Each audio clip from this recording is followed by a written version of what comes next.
بسم اللہ الرحمن الرحیم۔ السلام علیکم۔ انا اعطیناک الکوثر فصلی لربک وانحر ان شانئک هو الابتر۔ اے نبی، بے شک ہم نے آپ کو کوثر عطا کی، تو آپ اپنے رب کے لیے نماز پڑھیں اور قربانی کریں، یقیناً آپ کا دشمن ہی بے اولاد رہے گا۔ سورہ کوثر کا شان نزول یہ ہے کہ جب رسول اللہ صلی اللہ علیہ وسلم کے فرزند حضرت قاسم کا وصال ہوا تو کفار نے آپ کو ابتر کہنا شروع کر دیا، یعنی نعوذ باللہ آپ کی نسل ختم ہو گئی۔ تو اللہ تعالیٰ نے سورہ کوثر نازل فرما کر کفار کی تکذیب کی۔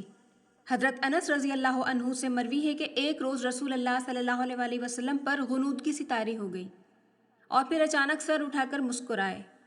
پھر یا تو خود آپ نے فرمایا یا لوگوں کے اس سوال پر کہ نبی کریم صلی اللہ علیہ وسلم کس لیے مسکرائے، تو آپ صلی اللہ علیہ وسلم نے فرمایا مجھ پر اس وقت ایک سورت اتری ہے۔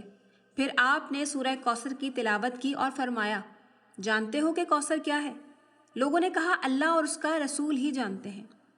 فرمایا وہ ایک جنت کی نہر ہے جس پر بہت زیادہ بھلائی ہے، جو میرے رب نے مجھے عطا فرمائی ہے، جس پر میری امت قیامت والے دن آئے گی اور اس کے برتن آسمان کے ستاروں کی گنتی کے برابر ہیں۔ بعض لوگ اس سے ہٹائے جائیں گے تو میں کہوں گا اے میرے رب، یہ بھی میرے امتی ہیں، تو کہا جائے گا آپ کو نہیں معلوم کہ ان لوگوں نے آپ کے بعد کیا کیا بدعتیں نکالی تھیں۔ کوثر ماخوذ ہے کثرت سے، جس سے مراد خیر کثیر یعنی بے انتہا کثرت کے لوگ اس کثرت کا اندازہ بھی نہیں لگا سکے، لہٰذا حوض کوثر بھی اس خیر کثیر میں داخل ہے۔ جب نبی کریم صلی اللہ علیہ وسلم کو معراج ہوئی تو آپ صلی اللہ علیہ وسلم نے فرمایا کہ میں ایک نہر کے کنارے پر پہنچا جس کے دونوں کناروں پر موتیوں کے ڈھیرے لگے ہوئے تھے۔ میں نے پوچھا اے جبرائیل علیہ السلام، یہ نہر کیسی ہے؟ انہوں نے بتایا کہ یہ حوض کوثر ہے جو اللہ تعالیٰ نے آپ کو دیا ہے۔ اللہ تعالیٰ نے نبی کریم صلی اللہ علیہ وسلم کو جس خیر کثیر سے سرفراز فرمایا وہ اس دنیا میں اس طرح ظاہر ہوئی کہ نبوت کے بعد 1400 سال کا عرصہ گزر چکا ہے اور اس کے باوجود دین اسلام روز بروز پھیل رہا ہے، کثیر لوگ اسلام میں داخل ہو رہے ہیں، اور آخرت میں یہ خیر کثیر اس طرح ظاہر ہوگی کہ آپ کی امت کی تعداد دوسری تمام امتوں سے زیادہ ہوگی۔ آپ صلی اللہ علیہ وسلم نے فرمایا تھا کہ اہل جنت 120 صفوں میں ہوں گے، ان 120 صفوں میں سے 80 صفیں میری امت کی ہوں گی، اور آپ کو حوض کوثر عطا کیا گیا جس سے آپ اپنی امت کے لوگوں کو اپنے دستے مبارک سے پانی پلائیں گے، اور جو ایک مرتبہ اس حوض کا پانی پی لے گا اسے دوبارہ کبھی پیاس نہیں لگے گی۔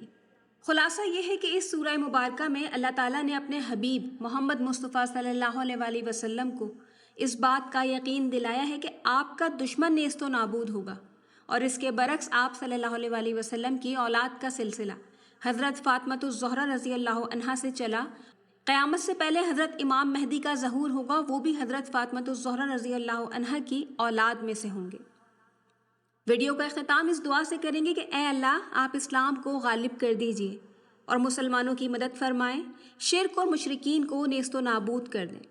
اے اللہ، ہم آپ سے خیر کے سوا کسی چیز کا سوال نہیں کرتے۔